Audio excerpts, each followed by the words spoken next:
Hi, I'm Rita Wilkins, also known as the Downsizing Designer. So today I've got an interesting topic for you. It's just grandma's old stuff until it's vintage and then it becomes chic. So a few weeks ago, I produced a video for my YouTube channel that went viral. It was called Mom, Thanks But No Thanks, and it's about the rebellion against family heirlooms. So it was watched by tens of thousands of millennials, Gen Xers, and baby boomers alike. And it struck a chord and became a great conversation starter for parents and for their kids about what to do with the inherited items that the younger generation just does not want. So, but here's the twist. While the younger generations may turn up their noses at some of the family heirlooms, they're flocking to thrift stores and vintage shops for their own treasures. So that's kind of interesting to me because the same millennial and Gen Zers who are saying no thanks to Mama's China are now saying yes please to unique high quality vintage furniture and clothing.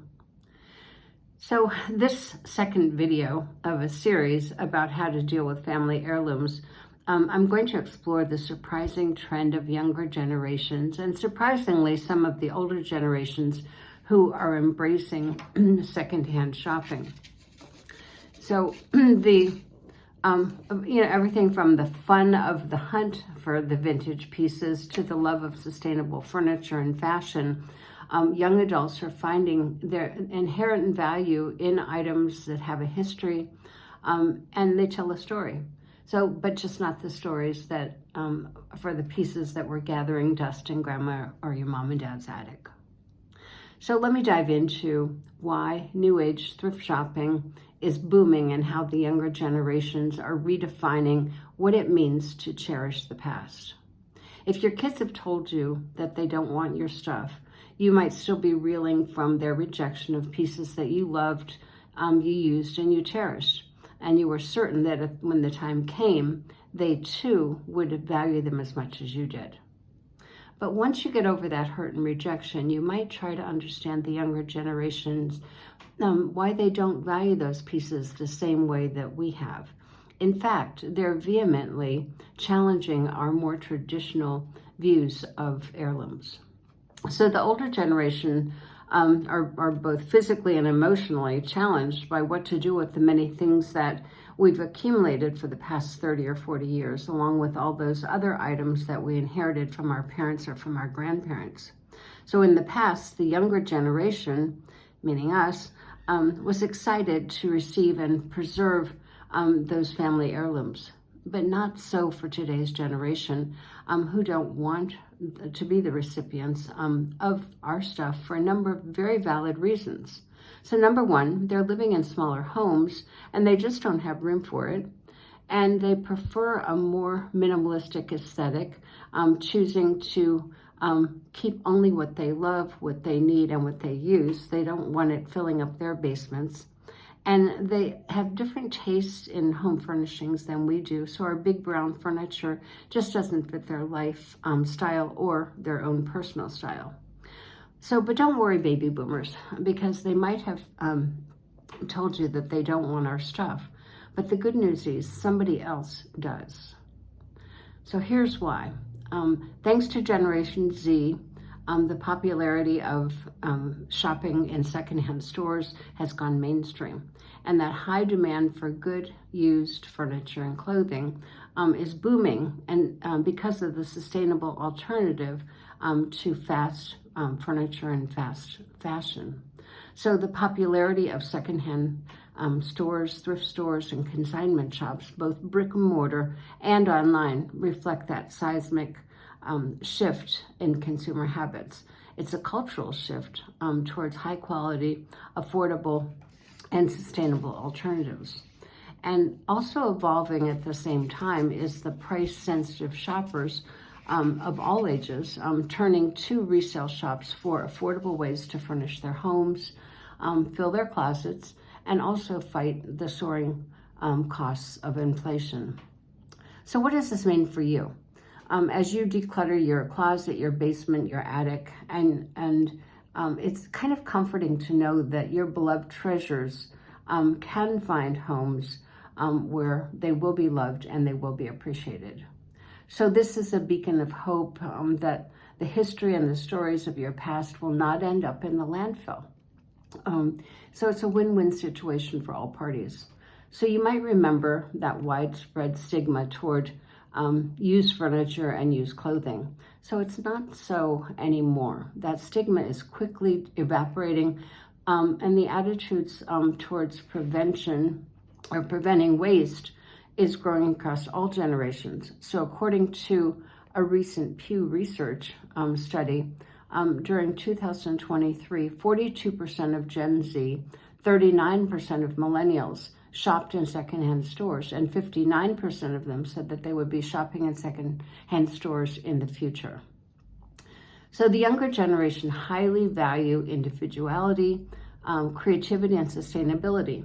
And resale shopping is providing that to be a win-win for both baby boomers who can donate and consign the stuff they want to get rid of when decluttering and downsizing, and the younger generation can fall in love with the chic vintage items in secondhand stores. So while fast furniture and fast fashion aren't going away anytime soon, thrift shopping is evolving as a great place to discover good quality craftsmanship from that plethora of items that baby boomers are offloading.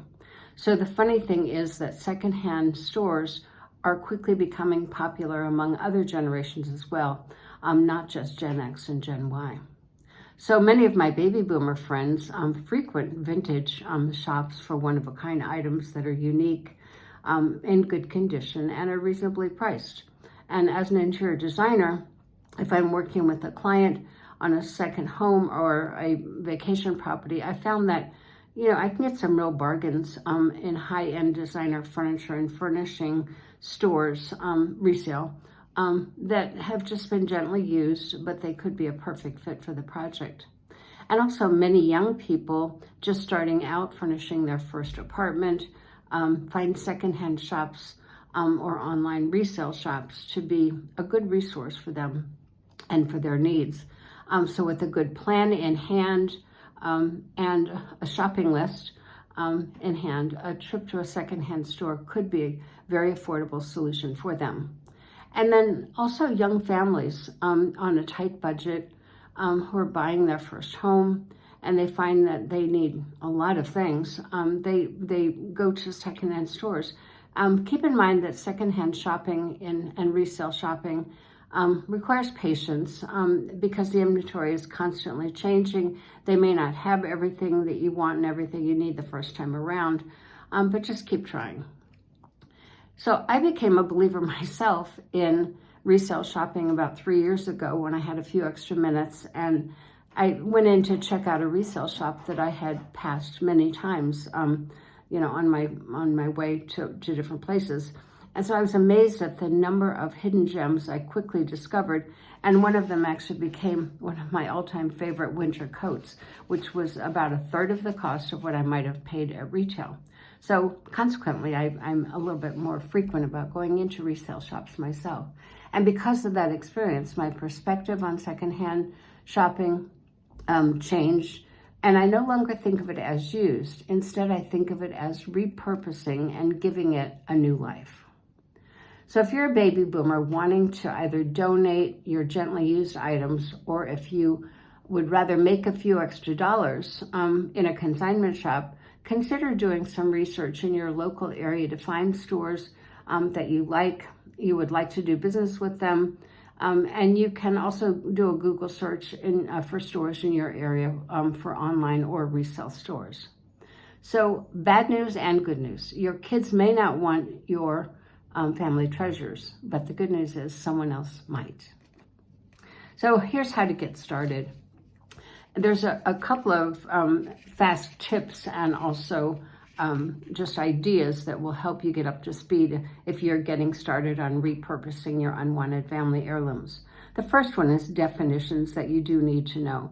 So just differentiating a couple of the terms. Secondhand stores or resale shops are profit-based. They buy and sell items for a profit. Whereas consignment stores are commission-based, and they take in pieces from an owner, say like you, and and they will then sell them, and then they'll collect a percentage for displaying and selling your items. And then the third category is thrift stores, and those are donation-based, and they take in donated items, they sell them, and then they donate the proceeds to a designated charity. So generally speaking, items in a thrift store are less expensive than secondhand stores and consignment shops. So there's also the online marketplace. You post items for sale online in your community, and that would be like Facebook Marketplace, the Real for vintage designer clothes, and ThreadUp, Poshmark, and Kyo. And then another term that you might or might not be familiar with is called the circular economy. Basically what this means is keeping goods like used furniture and used clothing in circulation, reducing 12 million tons in our landfill every year. And another term that you may have heard, but you don't exactly know what that is called upcycling. Upcycling is regenerating, reusing, repurposing, and discarding items discarded items to create that new purpose for them, or in turn, kind of make something new. So what this does is it helps reduce the footprint and also minimize the waste. Examples of that might be furniture that you sand, restain, paint, and refinish, and then items that you might reupholster. So they are old, but they come new again. And now the second thing to think about after the definitions is how to sell or consign your stuff. So this process isn't always easy. It does take time. So it's going to take elbow grease and lots of patience. So one thing you might want to do is to talk to friends who have been successful at consigning and reselling their stuff. So learn from those friends who have been successful. The second thing is to take an inventory, make a list, a spreadsheet of all the items that you would like to sell, and then take good photos and measures of each of those. Then research your local sellers or the consigners in your area, and make a list and visit each one to find the right fit for your items. So not everyone takes everything, so it's important to go into those shops if possible, talk to the owner or the people in the store, and see what they do and don't take. So you can also gauge an interest that they have and be clear then about what they will accept and not. And also become familiar with their schedule and procedure for drop-off or bringing things in. And each one differs, so just so you don't waste your time, it's important to know that up front. So if they are interested, and if you are interested, schedule a drop-off, ask about their pricing policy, their commission structure, and document everything you drop off and take another picture of it, because then you'll be able to track that. So one thing to be sure of, though, is be realistic about pricing your items. It is possible that they won't sell at all. It'll be possible to take a very long time, extended period of time to sell it. And also be realistic about how much money you will receive for things that you might have paid a lot of money for years ago. We all have a certain value in mind about how much that dining room set costs, because you know how much you paid for it years ago, but you're not going to get that price. So just be realistic if you are interested in selling your things. And note that you will need a truck or a delivery service to drop off, or at least I think you do, because you might be required to lift the furniture out yourself and bring it into the store. Therefore, I recommend having a delivery service pick things up at your house and deliver them to the store. So you can see there's a lot of coordination here. But if you are so inclined, it's definitely worth it, and it's possible you're going to make some money on the side. And the third thing is how to donate your stuff. So again, identify the various donation sites in your area, inquire about what charity they represent, and who they send their proceeds to, and make sure that donation is a cause that aligns with what you value. So, for instance, Restore is one of my favorites. Their proceeds go to Habitat for Humanity. They help low-income families build their first home. The Ministry of Caring in our area, the proceeds go to homeless shelters for women and men in transition. And then the Sunday Breakfast Mission in our area the proceeds go to feeding, clothing, and providing for the homeless men and women in our community. So each one of these, aligns with my values, and find out some that align with your values and go and visit them. And I don't know, to me, it's very heartwarming to know your things are going to a good cause like that. And then also inquire about types of items that they do and don't accept. I mean, some of the problems are certainly mattresses and things like that, but sometimes electronics, sometimes they do or don't accept them. Once you have identified the charity or the charities that you wish to donate to, drop off the items at the site, and at that time you'll receive a receipt for your tax purposes. And then you can also research various charities that will pick up selected items from your home, which certainly makes it easier. This is great for clothing and for small items. They're not going to usually pick up large items, but a lot of the veterans organizations reach out on a regular basis. They'll say, I'll be in your neighborhood, and you just literally leave it on the front step, and they'll leave you a receipt.